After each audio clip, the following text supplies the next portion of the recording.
سلام به همه، امیدوارم خوب باشین. میخوام کوتاهی رو برای شما به ساده ترین شکل ممکن یاد بدم.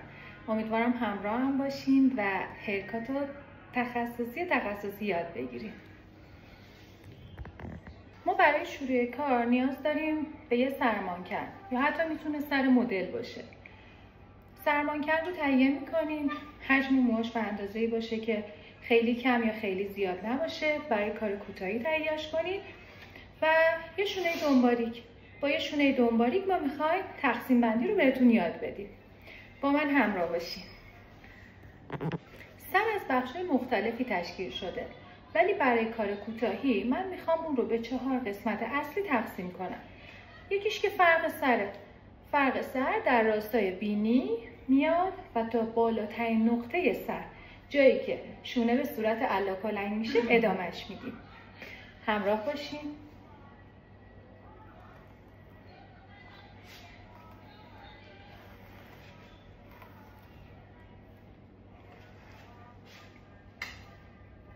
بالاترین نقطه سر جایی هستش که استخوان جمجمه سر در تاپ سر قسمت اوجش رو داره و بعد میره به سمت کم شدن. تا اون قسمت رو ادامه میدیم و موها رو مرتب میکنیم.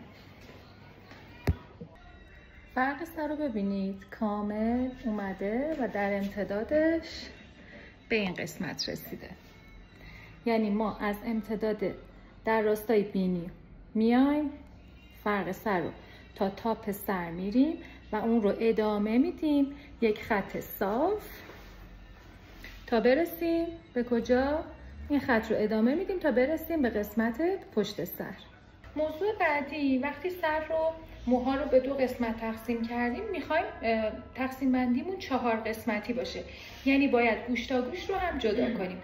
برای این قسمت لاله گوش رو اگه در نظر بگیریم، این قسمت بالای گوش، ما اینجا رو راهنما قرار میدیم.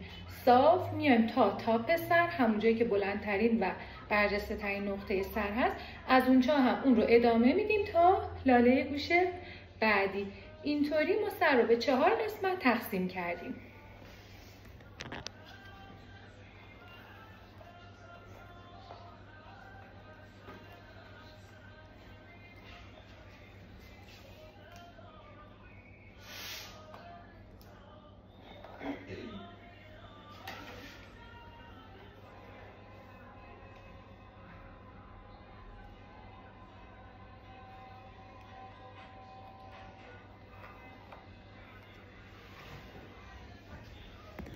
من تا اینجا ادامه پیدا کرد و سر رو به 4 قسمت مختلف تقسیم کردم.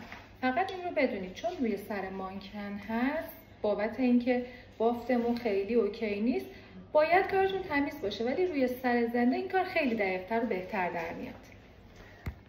همونطوری که دارین میبینید این خط پشت سر هست که تا قسمت تاپ سر اومده و توی این قسمت ما گوش تا گوش جدا کردیم. دقیقاً لاله گوش رو در نظر بگیرید، اومده مو تا قسمت تاپ سر و ادامه پیدا کرده تا لاله گوش.